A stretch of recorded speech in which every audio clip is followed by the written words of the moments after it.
Magandang araw mga kaibigan. Bigyan natin ng reaction, opinion, itong post ng Mindanao Times. Tungkol ito sa planong gawin ni Congressman Benny Abante. House Committee on Human Rights Chair Bienvenido Abante Jr. on Thursday, November 27, has expressed his willingness to help shoulder the travel costs of Filipinos who wish to personally appear before the International Criminal Court and share their accounts of alleged abuses during former President Rodrigo Duterte's anti-pulburon campaign. He added that many potential witnesses and families of victims cannot afford to travel to The Hague, Netherlands, where the tribunal is conducting its investigation, and emphasized the need to give them the opportunity to be heard. Abante also urged fellow lawmakers to support Filipinos who want to testify before the International Criminal Court regarding alleged abuses committed during former President Rodrigo Duterte's anti-pulburon campaign. Yan po, butihing, very generous. May nabasa kong comment kanina, the rich pastor, mayaman.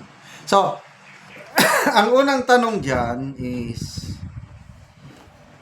yung isusuporta ni Congressman Abante, sarili ba niyang pera o pondo ng kanyang opisina? Kasi kung pondo ng kanyang opisina, di taxpayers money pa rin yan ang ano.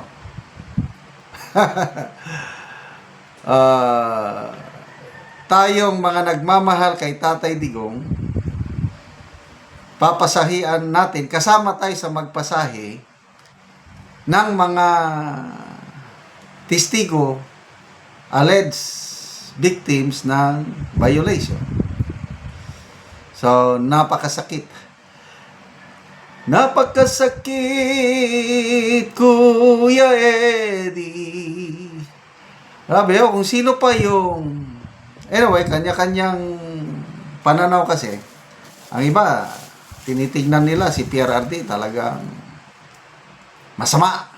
But to me, he is the best president we ever had. Ipapasa ko yan sa aking mga anak, mga apo, na kung sino pa yung gumawa ng mabuti. Although, hindi naman perfect yung kanyang administrasyon. May mga kapalpakan pa rin. At mas marami yung nagawa niyang mabuti, lalo na yung anti-pulburon campaign niya. Tumahimik ang komunidad. Maraming komunidad na tumahimik. Pati nga si Katunying na non-Marcos loyally, sinabi niya, ang lugar nila, somewhere in Nueva Ecija, tumahimik. Panahon ni PRRD. Oh. Huwag na tayong maglokohan, sabi niya. Tumahimik ang lugar namin noong panahon ni PRRD. That can never be denied. Na malayong mas maganda, o magaan. Mayroon niya akong nabasang post, isang Deputy ASEAN Director General, Dr. nakalimutan ko yung pangalan na eh. Sabi niya, "We have recovered our national dignity when Duterte came to power." And I agree. Kasi yung sinundan niya, si late President Noynoy Aquino, medyo may mga kapalpakan. Mga OFWs, hiyang-hiya sila sa kanilang mga amo kasi bakit daw ganon tayong mga Pilipino. Nung umupo si Tatay Digong, nagpakita ng kakaibang style of leadership. Ang daming mga foreigners na humanga kay Tatay Digong. Kakaibang style eh. Kaya doon, Kaya maraming DDS na OFWs kasi nagkaroon sila ng dangal nung si Tatay Digong ang presidente. Ngayon, wala na naman. Yung dangal, napalitan na naman ng kahihiyan. Lalo na itong talamak na korupsyon na nangyayari sa administrasyon ng Marcos Jr. Bumalik yung kahihiyan ng buong bansa. Okay, balik tayo sa issue. Sige, ilan ba ang inyong pasahian? Oh, thank you, Bishop, Congressman Abante, for your generosity. Sige, pasahian nyo sila. But, di natin malaman. Baka bukas, abangan natin. Ano ba ngayon? Hindi ko na alam ang araw. Basta Biyernes ng alas 5:30, malalaman na natin yung desisyon ng ICC Appeals Chamber. Dasal po natin. Nothing is impossible sa dasal sa Panginoon. Baka mabigyan na ng interim release si Tatay Digong natin. So, di baling magtagal.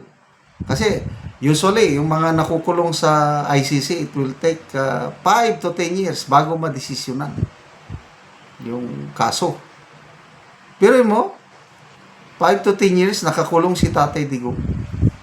Ngayon nga, mag 9 months na ata, wala pang confirmation of charges. So ngayon, sa Friday, let's pray na mabigyan na siya ng interim release, lalabas na siya. I don't know saang country siya.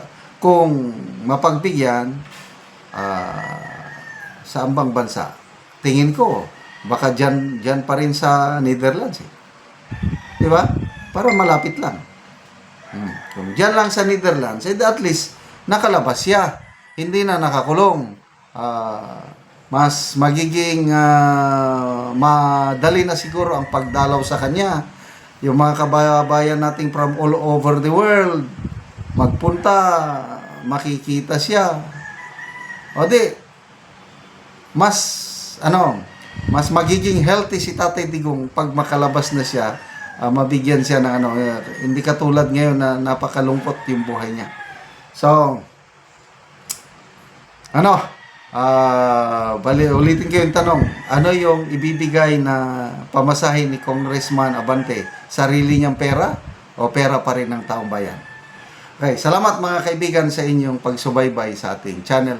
Nakakatulong kayo ng malaki sa tribong Talanding ng Bukidnon dahil ang sweldo natin sa channel na ito, pantulong po sa tribo. Namimigay tayo ng libreng yero at pako para itong tribong ito makapagpatayo naman ng mas maayos na tirahan. Panoorin niyo ang video na ito. Karon mauna ni ang matagaan og yero nga apo ni Lola. Kay si Lola tigulang na. So naa si Lola.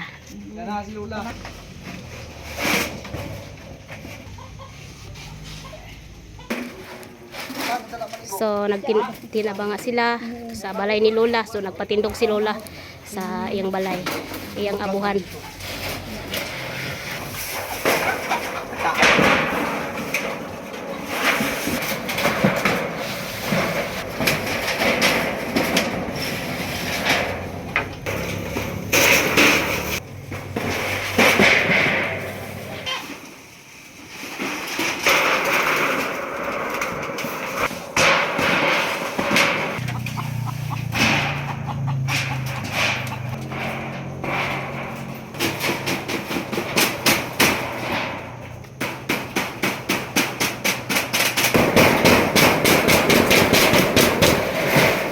Nagyod og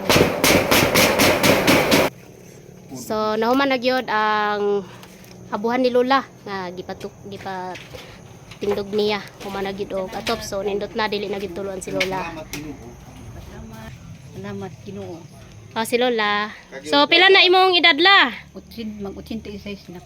So 86 na si Lola. So natarungan na ang imong balay Lola, tanawa. So nindot na kaayo. So si Lola 86 na ang iyang edad. Og dako kayang pasalamat. Unta nga dagang pa ang matabangan ni Sir ni Ginoo nasama ka nako. Oo Lola. Salamat kay Nuho. Matusab sa nang sponsor ni ini. Gitabangan ako sa Ginoo labira ka Sir. Sige Lola. So dako kayong pasalamat ni Lola kay natabangan siya. O salamat sa nagatanaw o sa labaw po sa Ginoo nga natabangan si Lola. God bless.